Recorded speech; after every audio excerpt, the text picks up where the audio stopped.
Mr. Plenty, I like the title True Love. Her name is Trudy, and his last name is Love. But I thought they were going to get married. Yeah, so did I. Will there be a sequel? Here's the sequel. They never saw each other again after that weekend. She chose to live her life with somebody else, and he wrote a great screenplay about that story and got over his broken heart.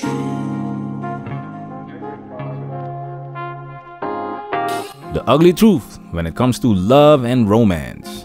Hav Plenty Breakdown. Welcome to Manosphere Highlights Daily. Hav Plenty is a movie from 1997, written, directed, and edited by Christoffer Scott Cherot. He also played the lead character in the movie because it's based on his own story. Shout out to Jerome Henry for inspiring us to watch this movie. It's always cool to re-watch certain movies from a red pill perspective, especially the ones before 2005. Technology, the internet, and social media are not yet at that ridiculous level, and that makes the interaction between people more genuine. And this is a good movie to watch for educational purposes. Shout out to the Patreon gang! Salute! The original video is gonna be on Patreon because we have to respect the YouTube guidelines. That's why you will get a censored and filtered YouTube friendly version. So if you like what we do and you want to experience our content to the fullest extent, support us on Patreon. This video contains a lot of spoilers, so you've been warned. Now it's time for us to dive into this and do what we have to do. Because we men, ain't we? We men, ain't we? Shit. This is how the movie starts. What follows is a true story.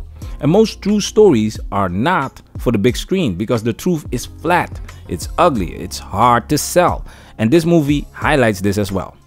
First, what we need to do is make arrangements to fly out to California so we can sit down and discuss the changes that need to be made. Changes like what? Well, I mean, I think the film could use a more optimistic ending. Optimism. People want a happy ending. People want the man to get the girl at the end of the movie. They want the woman to find her prince.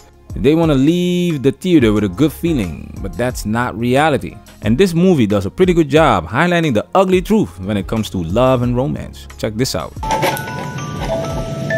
He's quite the sarcastic bastard, isn't he? No job plus no money equals whack. Do what I do.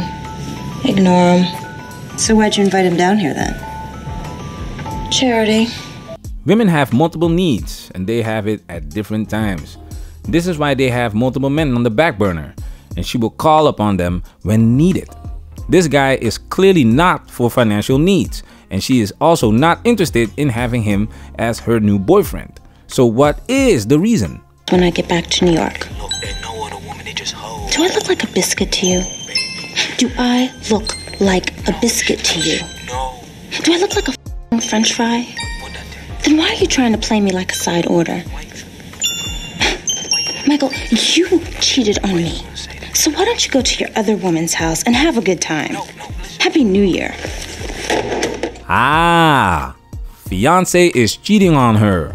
Take a look at the comment section of our video called She Cheated on You, Now What? We've learned so much from it. Thank you for sharing your stories.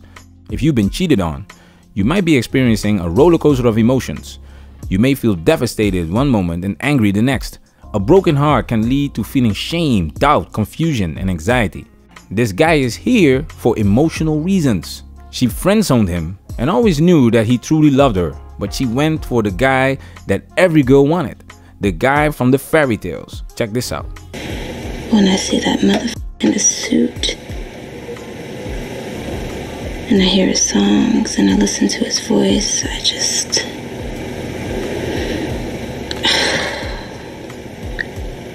What's wrong with me? Am I addicted to him? I must be addicted to him.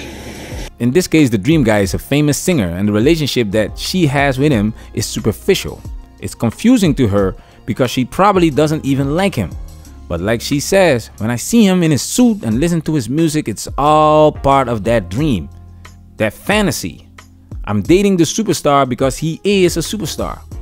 No substance. She's addicted to the idea, romance, and you know what they say about love. It's like cocaine. The guy that she friend-zoned is here because she needs emotional support right now. She needs that validation right now. However, something is different. Check this out. He's quite the sarcastic bastard, isn't he? Bye, bad boy. It's one, and I'll leave you alone. What the hell's wrong with you? He became the bad boy. The way he interacts with women makes them attracted to him. And this is where a lot of guys scratch their heads. The guy is homeless and close to broke, but he still attracts these women. And this is where these POAs will teach you that it's not about having a lot of money for a woman to be attracted to you. They will teach you to be cocky and funny. They will teach you how to lead a conversation. They will teach you to spark the attraction. However, they will not teach you how to be in a successful relationship, because that is on another level. The guy that she friend-zoned, getting all of this attention, does something to her. Check this out. We can't show you this 3-minute clip on YouTube because of copyright issues. So if you're watching on YouTube, you'll get a filtered version. I think I'm gonna make that move tonight. You sure you don't mind? Sure. I hope that's a lucky $300 titty top, because you sure ain't got no titties. Lee, come here, I want to ask you something. Hav, you're not gonna believe this, but your sister just tried to kiss me. Really? Downstairs in the kitchen, we were just... Why didn't you kiss Caroline? You were attracted to my sister. Yes, I was. Now that you're not available or up for grabs anymore, you become attractive to her. Her sisters and girlfriends like you, and you turn them on. You tell her that you are attracted to her sisters. Wow! Your sexual market value just increased by 1,000%. Women love men that other women want. Women love men that they cannot have. And this next scene is really powerful. So your head must be pretty swollen now that 2 girls made googly eyes at you and 2 girls tried to kiss you in one weekend. That didn't have anything to do with me. Bobby and Alexandria probably make Google eyes at everybody because they know they're unavailable. Caroline was just feeling the champagne, and Lee was just angry at her husband. So it actually had absolutely nothing to do with me, really. When you look at it. I admire your humility, Money, but 4 girls tried to get at you in one weekend. Why is that? I don't know. How come you never tried to kiss me? Because you have psychological problems. Before we continue, they are in bed together because she asked him to come and talk to her in her bedroom. Friendzone guy is not gonna get any action, okay? But like I've said before, his SM fee went up. She asked him, how come you never tried to kiss me? A lot of times guys end up in the friend zone because they are too passive. In other words, too nice. You get friend zoned because you're acting like a friend. When a woman comes to my house, I will smash. If not, I'll try, because otherwise, why in the blue hell would I bring her to my house? And 9 out of 10 times when she comes to my house, she already knows what time it is, because I'm not interested in being her friend. I do not have female friends. Women are boring to me. Now pay close attention to what is about to happen. We can't show you this 3-minute clip on YouTube because of copyright issues. So if you're watching on YouTube, you'll get a filtered version. I'm serious. What would you do if I tried to kiss you? Would you refuse me? Yes. You are romantic. You're running my car. I'm sorry your first kiss can't be over candlelight dinner, but... Lee. Yeah? I'm not gonna let you make love to me. Are you angry? So you're saying that because I'm not getting angry, you don't feel sexy? I'm sorry, that's just how I think. Was this a mistake? If you have to ask me that, yeah, this was a mistake. Are you angry? Yes. Good. Well, maybe you should go get some sleep because we do have to get up early. Good night. Oh, turn the lights out when you leave.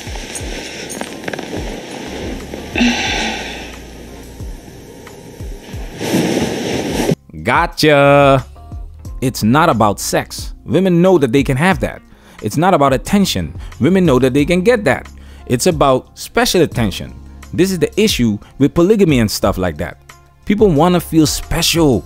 People want a deeper connection. And that's what the escort was talking about. She wants men to put in effort before she gives it up, even though they are the ones paying for the experience. When he said he's not angry if they don't make love, it didn't make her feel special. It didn't make her feel sexy. She was just another girl. So she had to piss him off in order to feel better about herself. She caught him by surprise. If you watch the full movie, he says that he was not going to do anything with her. But I'll show you this. Man, I just walked right into that power trip. I can't believe I just fell for that. think I'd have learned by now. We all go through this shit. However, this guy has feelings for her, and being in love doesn't make you think straight. She got what she wanted now. Check this out. Call me tomorrow. What for?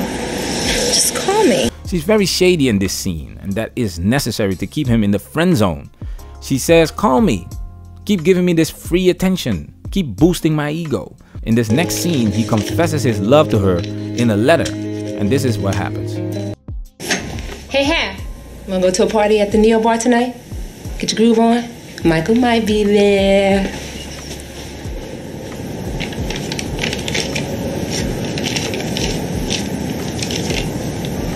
Sure. Now, before I give my take, let's play the next clip first. Mr. Plenty, I like the title True Love. Her name is Trudy, and his last name is Love. But I thought they were going to get married. Yeah, so did I. Will there be a sequel? Here's the sequel. They never saw each other again after that weekend. She chose to live her life with somebody else, and he wrote a great screenplay about that story and got over his broken heart. This is how a lot of these stories go. It's not romantic. It's not beautiful. It doesn't have the perfect ending. They don't live happily ever after. Love doesn't conquer everything. A good example is the lottery. Most people lose the lottery, and 70% of the people that win the lottery go broke. So telling the story about the small percentage that has it all is just like telling a fairy tale. Now check this out. Mr. Plenty. Miss Savage. Is it still Miss? Yeah. She came back when he finally made it. When he was struggling, she was not interested, even though they are a great match. A lot of times, the people that you friend zone make the best partners. When she hears he's gonna make a lot of money, she squeezes his hand. It is what it is, guys. Now I ain't saying she a gold digger, but she ain't messing with no broke. These fairy tales don't work when you swap the male and the female. Women are not gonna rescue you. They're not gonna build you up from scratch. They're not gonna take care of you. They wait at the finish line. I wonder what would happen if they would tell us the truth in movies, media, etc. There is a movie called Sausage Party that gives you a good idea of what that looks like. We might review that one in the future. She's right. I got the deal and the girl, and I only sold out a little bit. It's what I wanted, right? Patreon supporters, salute! Manosphere, we working. Protect yourself at all times. This video has officially been highlighted.